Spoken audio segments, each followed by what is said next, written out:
Alors, cette conférence va faire suite à la conférence qu'on a présentée précédemment sur le code Morse, à travers l'importance du platform switching dans la pérennité de l'espace biologique périimplantaire. On a vu précédemment que le code Morse apportait une grande stabilité du pilier et luttait contre la cratérisation. Maintenant, le code Morse a aussi apporté une nouvelle géométrie du pilier à travers le platform switching qui lui va jouer un rôle sur la qualité de la gencive que l'on va obtenir. On va, avec le code Morse, stabiliser notre os et avec la platform switching, renforcer la stabilité par une meilleure qualité gingivale. En site post-extractionnel ou en site guéri, la mise en place d'un implant associé ou non à l'addition d'une dent à remplacer va engendrer des traumatismes.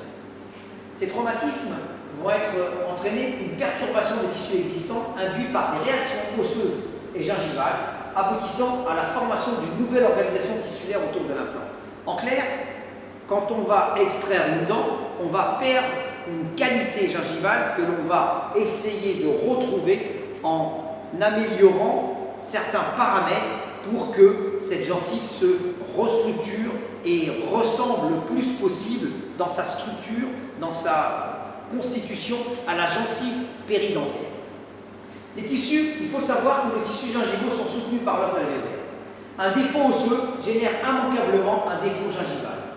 Il y a une grande différence de hauteur mesurée, et ça on l'a constaté au fur et à mesure des années, entre les papilles interimplantaires et interdentaires qui peuvent s'expliquer par une faiblesse de la vascularisation et de l'ancrage des tissus mous périimplantaires. Ça reprend ce que j'ai dit précédemment, c'est-à-dire qu'en fait, quand on fait une extraction et qu'on va proposer un implant, on va automatiquement modifier la structure générale à la fois de l'os, mais surtout de la gencive. Sur une dent naturelle, la vascularisation d'origine ligamentaire, alvéolaire et mucogingivale va s'anastomoser au niveau de la face interne du sulcus. Wolf et Hassel l'ont démontré en 2006. On constate que cette vascularisation s'est bien anastomosée avec la dent. Ce plexus va disparaître, était totalement inexistant au niveau de la gencive périimplantaire, ce qui donc va la rendre beaucoup plus sensible aux agressions extérieures. Il y a entre une dent naturelle et un implant une absence autour de l'implant de fibres gingivales à ancrage dentaire telles que les fibres dento-gingivales, intercirculaires, que l'on constate ici, transseptales et semi-circulaires, qui vont diminuer considérablement le soutien des tissus mous qui l'entourent. En clair, le tissu mou est beaucoup plus faible autour d'un implant qu'autour d'une dent. Et cette faiblesse de la vascularisation et de la structure des tissus mous autour des implants va expliquer les différences de hauteur mesurées entre les papilles interimplantaires et interdentaires. Et notre challenge, c'est d'arriver à retrouver des papilles interimplantaires qui soient presque similaires à des papilles interdentaires. Parce qu'un tissu, les tissus gingivaux qui ne sont pas soutenus par l'os alvéolaire vont entraîner un défaut osseux qui générera automatiquement un défaut gingival, comme on le constate ici, où il a fallu remplacer la gencive qui avait subi des contraintes et qui s'était rétractée par de la fausse gencive en céramique, avec un résultat qui n'est pas à la hauteur des espérances du patient d'un point de vue esthétique. La gencive marginale doit jouer un rôle de saut autour de l'implant. En clair, il faut systématiquement retrouver ce type de gencive autour d'un implant qui va assurer, encore une fois, la pérennité de l'ensemble implant-couronne dentaire. C'est un élément de défense et de barrière qui va protéger l'os sous-jacent et créer une séparation entre le milieu intérieur et le milieu extérieur. Pour obtenir cette protection, il faut créer une certaine distance entre la partie supérieure, superficielle de la gencive et l'os alvéolaire au niveau de l'implant.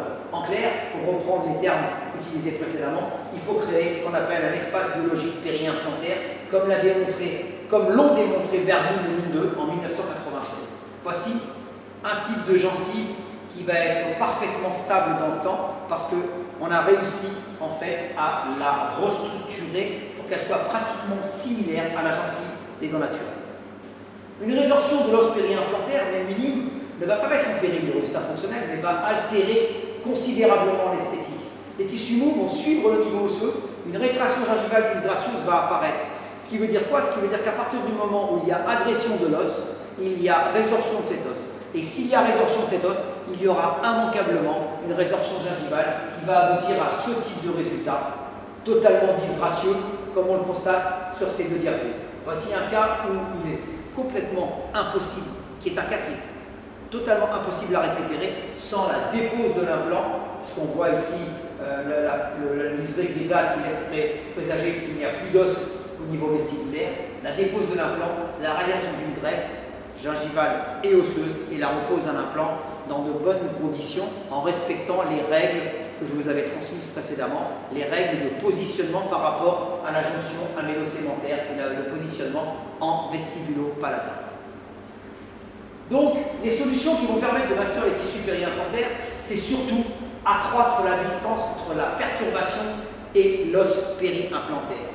Et pour ce faire, on va faire appel à ce qu'on appelle le platform switching et à créer un nouveau design du pilier supra-implantaire. Lors de la pose d'une couronne sur un plan, il va se former systématiquement une fusée arsénicale, une fusée inflammatoire. Je vais reprendre. Lors de la pose d'une couronne sur un plan, il va se former une fusée inflammatoire que l'on repère ici à la jonction de l'implant, de l'os, de la gencive et de la couronne. Donc exactement dans cette zone extrêmement sensible, sujette à la contamination bactérienne.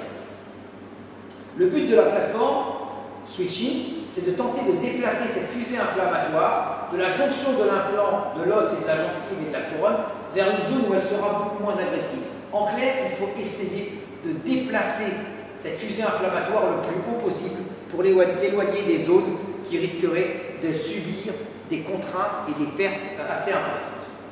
Et par la même occasion, réduire sa taille. La fusée inflammatoire va, grâce à l'apport du platform switching, elle va remonter horizontalement vers le haut, comme on le constate là, entraînant la conservation de la crête osseuse périimplantaire et l'absence de lisse verticale. La fusée inflammatoire va se situer dans ce secteur, loin de cette petite jonction extrêmement sensible aux agressions. Le diamètre du pilier est donc diminué, ce qui entraîne une augmentation par la même occasion de l'épaisseur des tissus mous. Le fait que le pilier soit moins large que l'implant, la gencive va se restructurer au contact de cette partie interne du pilier et se densifier pour avoir une plus grande épaisseur. À cela va s'ajouter une vascularisation améliorée qui va donc rendre la gencive non seulement plus dense, plus épaisse, mais aussi plus résistante aux agressions et plus esthétique. En déplaçant la jonction pilier-implant vers le centre et donc en utilisant un pilier de diamètre inférieur à celui du col de l'implant, on s'oriente dans la nouvelle direction, dans une nouvelle direction qui est le platform switching. Ainsi, on éloigne ainsi la jonction pilier-implant du bord de l'implant en évitant les micro-mouvements et la présence de l'exsudat inflammatoire trop près de l'os périimplantaire. La fusée va donc aller se déplacer de cette zone extrêmement sensible vers une zone où elle ne pourra plus porter préjudice à l'ensemble implanto-prothétique. Le design des piliers va permettre un platform switching qui va entraîner donc une barrière gingivale propice à s'opposer à la cratérisation. Et on le constate sur ces deux piliers de systèmes différents, le fait de designer un pilier avec un diamètre moins important que l'implant permet donc, comme je l'ai expliqué précédemment, à la gencive de s'hypervasculariser et en même temps de se densifier. Il est aussi fondamental, afin d'obtenir des résultats esthétiques escomptés, de savoir temporiser à l'aide de couronnes provisoires. Lorsque vous traitez des cas antérieurs, il faut prendre patience. Il faut passer systématiquement par des couronnes provisoires et réaliser la prothèse définitive qu'à partir du moment où les tissus durs, comme les tissus mous, seront stables et matures autour de l'implant et de la couronne provisoire, étant en fait vers ce type de solution. Où là, on a réussi à régénérer un os, une gencive, un os stable et une gencive de grande qualité avec une grande densité. Donc, on va constater que le rôle des couronnes provisoires sur la manipulation des tissus gingivaux aura une grande importance. À partir du moment où on modifiera la forme de la couronne provisoire, on finira par obtenir ce type de résultat où on a une gencive saine, bien dense et de bonne qualité avec des néopapies autour des des couronnes, autour de la couronne sur un plant. En conclusion, une bonne gestion du pilier implantaire va permettre non seulement de soutenir les tissus durs, donc d'éviter la cratérisation, mais aussi d'améliorer la qualité des tissus lourds. C'est la raison pour laquelle le choix du pilier en plateforme switching aboutit à un résultat fonctionnel et esthétique de manière reproductive. Et quand on est confronté à ce type de cas où il faut tout extraire, on finit par aboutir à ce type de résultat où on a une grande pérennité, une grande qualité, une grande stabilité de la gencive autour de l'implant, et donc on protégera de manière beaucoup plus efficace l'os sous-jacent et on évitera tous les problèmes de péri-implantite. Voilà, j'en ai terminé avec le plateforme switching. Je vous remercie de votre attention.